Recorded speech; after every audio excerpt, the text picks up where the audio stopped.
तो चलिए 25 बड़ी खबरों के बाद अब कुछ मुख्य खबरों पर नजर डालते हैं और सबसे पहले अब आपको दिल्ली की बात बताते हैं, जहां पर संगठन स्तर पर बीजेपी की बड़ी बैठक होने जा रही है। आपको बता दें, बड़ी खबर, संगठन स्तर पर बीजेपी की बड़ी बैठक है। आज बीजेपी अध्यक्ष जेपी नड्डा की अध्यक्षता में ये बैठक होने वाली है। दोपहर 12 बजे से बीजेपी मुख्यालय में ये बैठक होगी और देश भर से बीजेपी के सभी राष्ट्रीय पदाधिकारी इसमें उपस्थित होंगे। तो बड़ी खबर आपको बता रहे हैं, जहां पर बीजेपी अध्यक्ष जेपी नड्डा की अध्यक्षता में यह बैठक होने वाली है। दोपहर 12 बजे से यह बैठक शुरू हो जाएगी। संगठन स्तर पर यह बीजेपी की बैठक हो रही है, जहां पर कई महत्वपूर्ण फैसले भी लिए जाएंगे।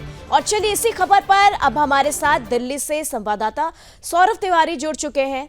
तो आपको बता दें सौरभ जी, जानना चाहेंगे यहाँ पर बीजेपी की जो बैठक हो रही है, इसको लेकर अहम उद्देश्य क्या है और कौन कौन से खास नेता बीजेपी के जो इसमें शिरकत करने वाले, इसमें मौजूद होने वाले हैं, इसमें उपस्थित होने वाले हैं, और भी तमाम इस बैठक को लेकर क्या कुछ अपडेट है, आप साझा करें। देखिए निम्मी, बता दूं आपको कि दोपहर 12 बजे यह बैठक होने वाली है, जिसमें जो बीजेपी के राष्ट्रीय अध्यक्ष हैं जगत प्रकाश नड्डा, संगठन मंत्री हैं बीएल संतोष, और बीजेपी के सभी जो प्रदेश अध्यक्ष हैं, संगठन मंत्री हैं, चुनाव प्रभारी हैं, केंद्रीय चुनाव के प्रभारी हैं, वो नेता मौजूद रहेंगे और दोपहर 12 बजे से बैठक होगी। और देखिए, कल 23 तारीख को महाराष्ट्र और झारखंड का जो चुनाव नतीजे आएंगे, उस पर भी चर्चा इस पर समावेश है, क्योंकि जब राजनीतिक दल के बड़े नेता बैठते हैं तो जाहिर सी बात है चुनाव को लेकर चर्चा भी हो सकती है। और 30 नवंबर से पहले मंडल स्तर के चुनाव संपन्न कराए जाने को लेकर इस पर चर्चा होगी। और बीजेपी का अध्यक्ष, बीजेपी की कोशिश है कि 15 दिसंबर तक आधे से अधिक प्रदेश अध्यक्ष की नियुक्ति हो सके। उसके बाद जो राष्ट्रीय अध्यक्ष का चुनाव है वो संपन्न हो सके, जनवरी में बीजेपी को राष्ट्रीय अध्यक्ष मिल सके। तो इसका जो मुख्य उद्देश्य है, इस बैठक को लेकर बुलाई गई है, उसका बीजेपी के राष्ट्रीय अध्यक्ष का चुनाव संपन्न कराना है। ठीक है सौरभ जी, तमाम जानकारी के लिए आपका बहुत बहुत शुक्रिया।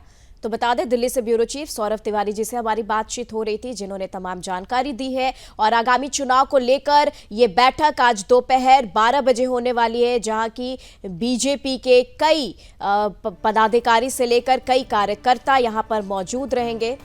और इसी के साथ आपको बता दें, अब खबर चंडीगढ़ से बता रहे हैं आपको, जहां की आज प्रेस कॉन्फ्रेंस करेंगे मुख्यमंत्री नायब सिंह सैनी। जी हां, बड़ी खबर चंडीगढ़ से, जहां की आज प्रेस कॉन्फ्रेंस करने वाले हैं मुख्यमंत्री नायब सिंह सैनी। इंटरनेशनल गीता महोत्सव को लेकर ये प्रेस कॉन्फ्रेंस आयोजित किया गया है। वहीं सुबह 11:30 बजे हरियाणा निवास में ये प्रेस वार्ता होगी और कुरुक्षेत्र दौरे पर भी मुख्यमंत्री नायब सिंह सैनी रहने वाले हैं। आज दोपहर 2 बजे कुरुक्षेत्र पहुंचेंगे और यूथ फेस्टिवल कार्यक्रम में शामिल भी होंगे। इसी के साथ गीता जयंती महोत्सव को लेकर मीटिंग होगी। शाम को दिल्ली के लिए मुख्यमंत्री रवाना हो जाएंगे। तो बड़ी खबर आपको दिखा रहे हैं इस वक्त चंडीगढ़ से, जहां पर सीएम नायब सिंह सैनी वहां पर प्रेस कॉन्फ्रेंस करने वाले हैं। इंटरनेशनल गीता महोत्सव को लेकर यह प्रेस कॉन्फ्रेंस होगा। सुबह 11:30 बजे हरियाणा निवास में ये प्रेस कॉन्फ्रेंस होने वाला है और कुरुक्षेत्र दौरे पर भी नायब सिंह सैनी रहने वाले हैं। तो चलिए इसी के साथ बात मथुरा की करते हैं। यूपी में मथुरा के वृंदावन में धर्म संसद में बड़ी संख्या में संत महामंडलेश्वर शामिल हुए। जन्मभूमि की मुक्ति को लेकर मंथन हुआ। मथुरा वृंदावन श्री कृष्ण साधक ट्रस्ट सभागार में धर्म संसद का आयोजन किया गया, जिसमें कुछ महत्वपूर्ण बिंदुओं पर धर्म गुरुओं द्वारा चर्चा की गई है। जैसे श्री कृष्ण जन्म स्थान के बगल में बने विवादित धर्म की नगरी में एक आयोजन दिल्ली में हुआ था, वहाँ से हुंकार भरी थी हिंदुओं ने और संतों ने कि सनातन बोर्ड का गठन हो, और यहाँ से हुंकार भरी जा रही है कि भगवान श्री कृष्ण की जो जन्मभूमि है उसका मंदिर जल्दी बने और सभी संत एक हैं। और ये जो हुंकार है ये सरकार तक पहुँचनी चाहिए। मैं बस एक ही लाइन कहूँगी कि छीन पड़ी जो धर्म धरोहर उसको वहीं सजाएंगे, जहाँ पर जन्म हुआ माधव का मंदिर वहीं बनाएंगे। ये संतों की नगरी है, यहाँ से हुंकार जाएगी तो निश्चित तौर पर सरकार भी जगेगी। और न्यायालय से भी हम लोग ये निवेदन करना चाहते हैं, फैसला जल्द से जल्द लाए और भगवान श्री कृष्ण का भव्य मंदिर यहाँ बने। हनुमानगढ़ी अयोध्या जी से हम सनातन धर्म प्रचारक रक्षक बवंडर बाबा हम वृंदावन में धर्म संसद में आए हुए हैं। हमारे धर्म संसद का मुख्य उपदेश है हमारे प्रभु जो कैद है मथुरा में कृष्ण मंदिर के लिए, हिंदू राष्ट्र के लिए और सनातन बोर्ड के लिए हमारी मांग रखी गई है। और सबसे महत्वपूर्ण हमने यहाँ पे वृंदावन में आके देखा है कि हमारे राधा रानी ठाकुर जी के चित्र को मथुरा नगर निगम के द्वारा पेशाब घर पे, कचरा पेटी पे, शौचालय पे बनाया गया है, जिसको देख के हमारे हृदय को बड़ा घात हुआ है।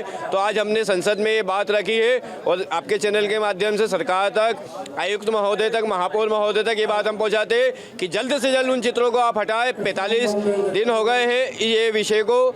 कल पुनः हम इसके लिए पत्र देंगे मथुरा आयुक्त को जाके कि जो ये चित्र नाली पे बनाए गए राधा रानी के, ठाकुर जी के, इनको पूर्ण रूप से हटाए। ये जो धर्म संसद का जो कार्यक्रम किया गया है, मेन रूप तो उसमें कृष्ण जन्मभूमि रही। कृष्ण जन्मभूमि के साथ साथ सनातन बोर्ड की भी बात यहाँ पर उठी और यहाँ पर जो कार्य हुए पर एक हिंदुत्व जागने की दिशा में कार्य हुए। परंतु सबसे बड़ा बात यह है कि हम हिंदू एक कैसे होंगे। तो मैंने 4 वर्णों की बात करी कि चारों वर्ण जब एक होंगे तो एक मांग मैंने गवर्नमेंट से यहाँ से कर दी है कि जो शुद्ध शब्द है वो शुद्ध नहीं शुद्ध शब्द है। और एक मांग और मैंने गवर्नमेंट से कर दी है कि अदालत में गीता के साथ साथ संविधान की भी कसम खवाई जाए, जिससे तो देखिए विवादित ढांचे में नमाज पर रोक लगे ये मांग रखी गई है। इसी को लेकर मथुरा में धर्म संसद चल रहा है।